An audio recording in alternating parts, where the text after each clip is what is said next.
Welcome back. For this installment, we're going to do a pretty intensive mod. Is it really? No. I was like...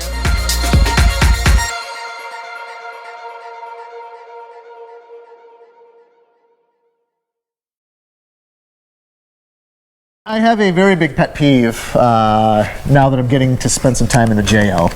Yes. And I'm sure everybody has the same pet peeve. Maybe they haven't noticed it, I guess. It's awfully dark in there. Yeah. Especially at night. You ever notice when you open up your center console, you can't see a damn thing inside of there? You can see nothing inside the front of that Jeep. The only interior light is behind you. Can't see anything. It's worthless. So Ken, what were these links that you told me to buy? I have a fix for that. So it's one of the very first things that pissed me off about my JL. Whenever I was on the center console at night, going through the drive-thru, anything, doesn't matter what it is, I couldn't see anything in my center console.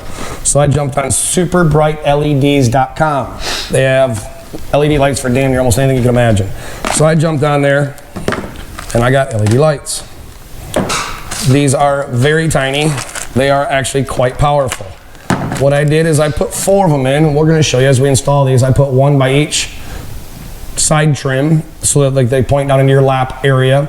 I put 1 by the rear view mirror that points into like where all the cup holders and the shifter area is, and 1 that actually a little bit more of an aggressive angle that points towards where the center console is. Nice. So when you turn on your interior lights with the little roll switch, you actually can see a lot, and it really brightens it up big time. As you will see, they are literally just the LED light and 2 wires.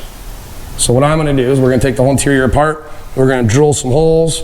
We're going to position them and angle them like we want. I'm going to use a hot glue gun to make them stay permanent. We're going to wire these little bad boys. And I tell you what, these stupid little lights make all the difference in the world. Because you were riding my Jeep, I turn the lights on, you're like, you can see something. You're like, holy crap, where'd you get those? I would also like to point out that not only are these super tiny, they are also super cheap. Yeah, they're like $1. They're like a couple dollars a piece. Yeah, they're so crazy cheap.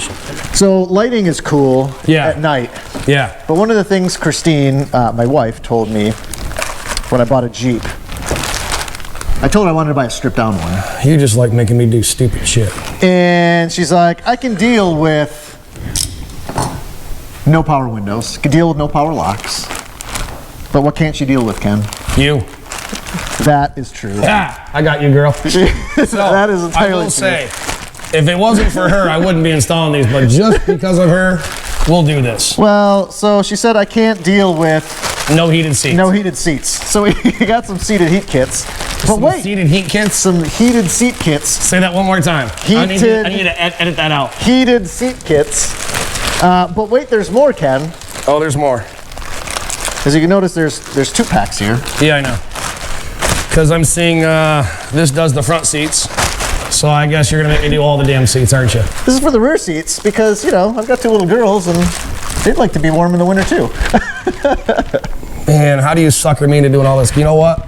I want to do 3 of the seats. I want to do your wife's and the girls, but I'm not doing your seat. Because like, I love your daughters. They're awesome. Hey, you know what? Your wife is amazing, but I don't know that I think you need one. That totally sounds like something that you would do. So I'm going to have to tear every damn seat apart in this thing.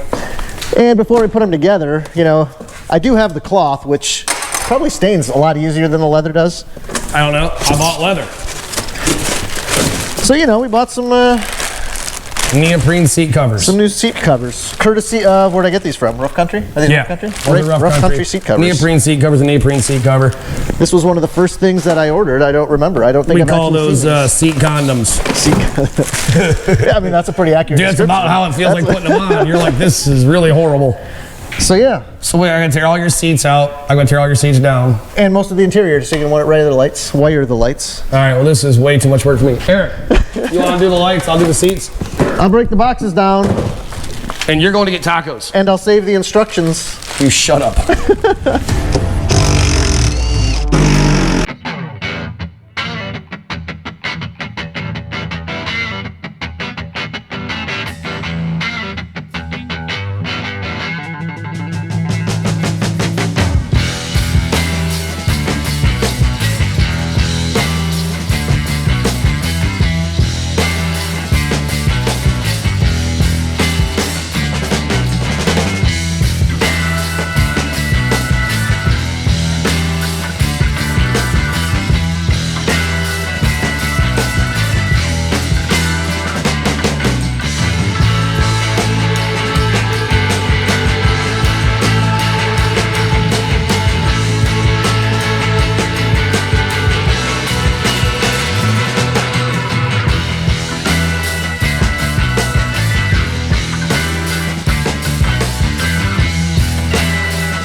piss off then.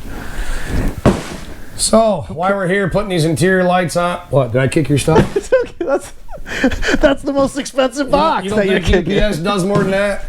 So I'm sure that UPS is gentle with all of the stuff that says fragile car stereo equipment. Probably not. Probably not. Probably not. Probably not. Definitely not.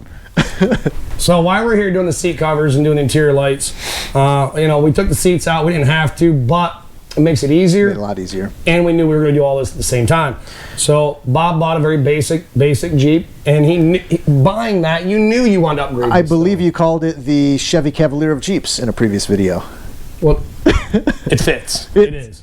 In my defense, I guess in your defense, it is pretty much the Chevy Cavalier of Jeeps. So it's an apt description. Except for Cavaliers, even some of those come with power windows. Yeah, that's a good point. Can't argue that. And remote start. I can't argue that. But so being that he bought a basic JL, he knew he was going to upgrade all this stuff. That being said, we're already here. Seats are out. We're halfway to running amp wires and stuff. So let's upgrade the stereo while we're here. This is what Eric's waiting for, so we'll get that first. Oh, look, a box within a box. How about that? This is I watched a cool video about something inside of a box once. Let me show you a trick. I don't want to see it. Family-friendly show. Supposedly. We got a 5-channel hint. Yep. Scar audio amplifier. Give me that thing. I want to see it. You want to open it up? I want to open it. You know why? Why? Because Eric's waiting on it? I just really love Scar audio. Oh, okay. That too. I haven't seen it. Oh, look, a box within a box within a box. In a box. This is like one of those Christmas things where you're going to open it up and it's going to be like a letter that or a card that says I love you or something, you know, Merry Christmas. That just gave me a new idea for your Christmas present. There it is. Oh, wow, that's a lot smaller than the box. We don't need no instructions. We die like real men. It's the wiring. Save all that. Dude. That's tiny. It's beautiful. This thing is quite powerful. Yeah. It's going to power all the speakers. Yep. Which we're gonna ride all. We got more. Speaking of speakers, we'll open this one up first, I guess, right? Because it's here. Someone's honking. We've got a box within a box. The stripped down stereo. Grab that way. Didn't come with a sub, so we bought a Scar Audio VD10. 4 ohm, 10-inch subwoofer. Are we going to like unbox here's a fun fact. So when we were redoing the stereo system at motorhome, we put an 8-inch in there with a custom-built ported box that's built specifically to provide the dimension needed for that sub. Yeah. It hits so hard, everybody wanted to know what the 12 was. Oh yeah. And it's a little tiny little. No, this is. I mean, this is. You're gonna love this. This is very heavy. Oh, I wasn't expecting this. They build amazing speakers, and they hit, and they're good. And again, I don't want to rattle the neighborhood, but you want good sound quality. I mean, you're spending the money. That's what you want, right? So that that stereo, that came in that. I mean, it is like the most basic stereo you connect thing is garbage. This is. I think this is all the speakers. And you're gonna try to figure all this out. I don't remember what the hell I ordered, to be honest with you. Eric told me to order this, and I ordered this. All right, so these are 3.5-inch Kenwood. I believe it's pronounced the Exelon series. 2 for the trim, like the windshield speakers, and then 2 for the sound bar, the 3.5s. So we got those. And then we are doing an upgrade, right? So instead of putting, I believe they're factory 4.5-inch speakers in the knee panel, we bought, let me start with this. Metra makes the retrofit enclosure kit to fit 6.5s in the knee panel. Yep. So we got that Metra kit, which means we got 6.5s, and we ended up going with the Rockford Fosgates 6.5 P1650. Which are awesome speakers. 6.5-inch full range speakers. I'm sure they're going to sound amazing. And then all your templates and instructions, all the adapters and everything that we need. We'll keep all that stuff. Yeah, we ordered all the speakers from Crutchfield, and they are pretty good about sending you everything that you need. Now, in the Alpine stereo that you have, Ken, that comes from the factory, you have a sub enclosure. Yes. I don't have a sub enclosure. Correct. I have the Alpine kit because I didn't buy the Chevy Cavalier Jeeps. Mine came with them. I went back and forth 8 million times on what to do for a sub. I was very adamant. Our text messages prove that. Yeah, I was very adamant about not, like, I didn't want a box that was going to sit in my cargo area. Yeah. I did not want to lose cargo space during our trips. Is very it's precious. a premium. It is a premium. It 100% is. Every single decision we make is value. Is this worth it? How much am I going to lose? Yeah. Can I live with that? Subs take up too much room. They do. They do for what they are, right? Yep. So I was very adamant that I wanted some low end in the stereo. Did not want to lose cargo space, so that really took me to like one option, which is clearly the most popular, which is the JL Audio Stealth Box. Yep. Which kind of tucks up behind behind the back seat before the roll bar. But I didn't want to spend the money. Like, frankly, it is almost $800 for just an enclosure and a sub. Yep. No amp, no anything else. Yep. And I'm like, man, that's just a lot of money to put into it. When I'm sure I can do something that's pretty much the same for a heck of a lot less money. Yep. So I searched and searched and searched, and finally I ran across, and apparently they're fairly well known. I am not a car audio guy, so I don't know the brand, but it's DS18. They came out with this JL sub enclosure, which is basically, it looks like the JL Audio Stealth Box, but you had to buy a 2-pack, right? So I have one for the passenger side, one for the driver's side. It is just the enclosure. It doesn't come with a sub, which is why we bought the sub, but way cheaper than than the JL Audio Stealth Box. And he's only going to use one. We only bought one sub. He just wants one. So they come in a pair. I'm selling the other one. He's going to put the other one online. Somebody will snatch it up. They'll get a great deal, and they can run one sub as well. Yeah, so, if you buy it off their website, which I did, there are currently no pictures because it's so new. They don't even have a picture of one of these installed. I went off of a forum post that I found, online, and here you go. There it is. You can fit your 10 in there. It's got all your wiring and everything that you need. It's got pretty lights if you want it to light up. I don't know that we necessarily need to do that. What? Why not? But we can. It'll be SEMA worthy. It'll be SEMA worthy. See the crap people build for that thing. But anyway, so here it is, and it again tucks right up. This one looks like the driver's side, which is the one I'm selling, by the way. You can buy the 2-pack on their website. I believe it was $500 plus tax. Yeah. This one's for sale if anybody wants a driver's side one. But I mean, it's solid. It's going to definitely do the job and hold everything that we need, right? Yep. But yeah, so we're going to put that in. I mean, you're going to be, with the sub that we bought from Scar Audio and the enclosure, if I sell that one for half of what I paid, I'm going to be less than half of that JL Audio. And I think this sub is going to be way more than what I would need. Oh, it's going to be way louder than my Alpine system, too. Yeah, that's what I'm saying. This whole system is going to be way, way nicer than the premium Alpine that came in my JL. But mine only cost me like $12 a month. Yeah, my cost me $12. Forever. Mine is more than $12 a month, and mainly because of this last box that we have here, Ken. That box costs more than my whole upgrade. This box costs more than your whole upgrade. So, yep. Okay, so cool, fancy speakers and amps and enclosures and whatever is about a third of the cost of what's in this box. I needed to upgrade the actual radio, the head unit, as well. I have the 5-inch Uconnect, which is about the worst car stereo, like factory car stereo, I think I've ever had in a vehicle. I think even 1984 S10s had a better radio. I'm not disagreeing. I'm sure other people's, like, it flickers a lot, but I'll tell you, the thing that is most annoying about that 5-inch Uconnect is you like hit a button and it'll take like 10 seconds for the screen to switch or for whatever you hit to register. Well, it doesn't build any power. It can't run. Oh, geez, it is the most annoying thing ever. So we upgraded, and again, back and forth, and I'm like, I don't want to spend the money. But at the end of the day, on the stereo, I spent the money where I didn't want to on the JL Audio. Yep. I went a little overboard with the actual stereo, with the head unit, and I bought. If anybody hasn't seen your Jeep yet, they'll know that we go overboard. That's what we do. Yeah. Overboard's our way.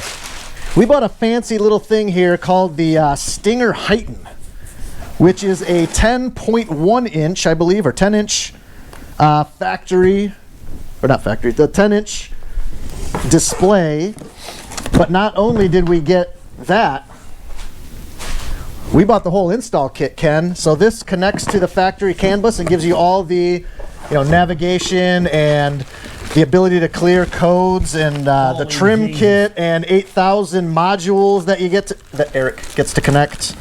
Good I'm Lord. super excited to put this in. That's a whole lot of crap. Super excited to put this in. That's gonna be pretty dope. I can't wait. But look at that thing. Open it. I want to see it. Well, so do I. Well, so do they. Dude, here's the display. Look at that. Dude, I told you it was like a 72-inch TV. I know. I mean, killer packaging.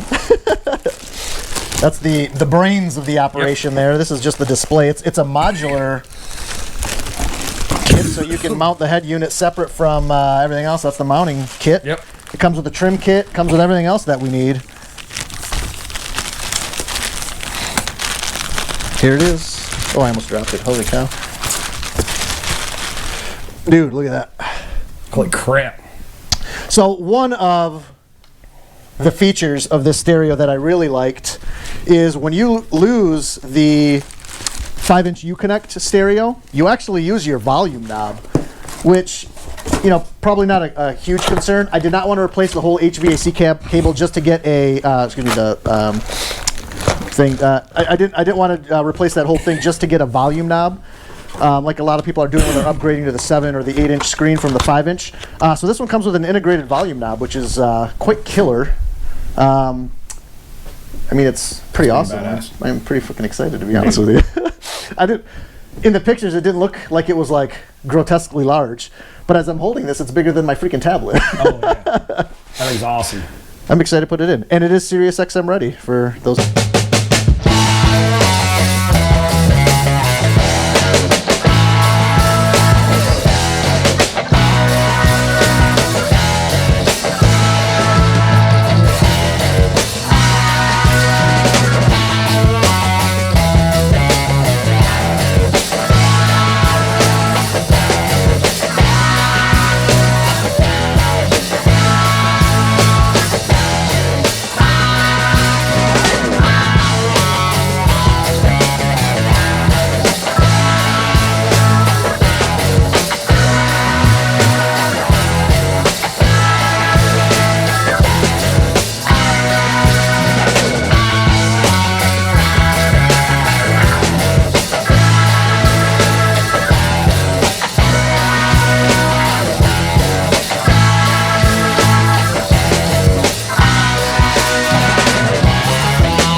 Ken, What up, buddy?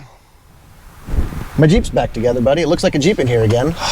Seats are back in, the stereo's in, the lights are in, heated seats are in, all the wiring's done. That was a hella 4 days. It's all in. I think we showed everybody, but put heated seats in the front.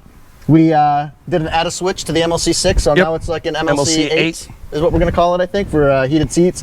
We got heated seats in the back for the kids. We got the Stinger, Heigh10. Oh, it's not on. Should we turn it on?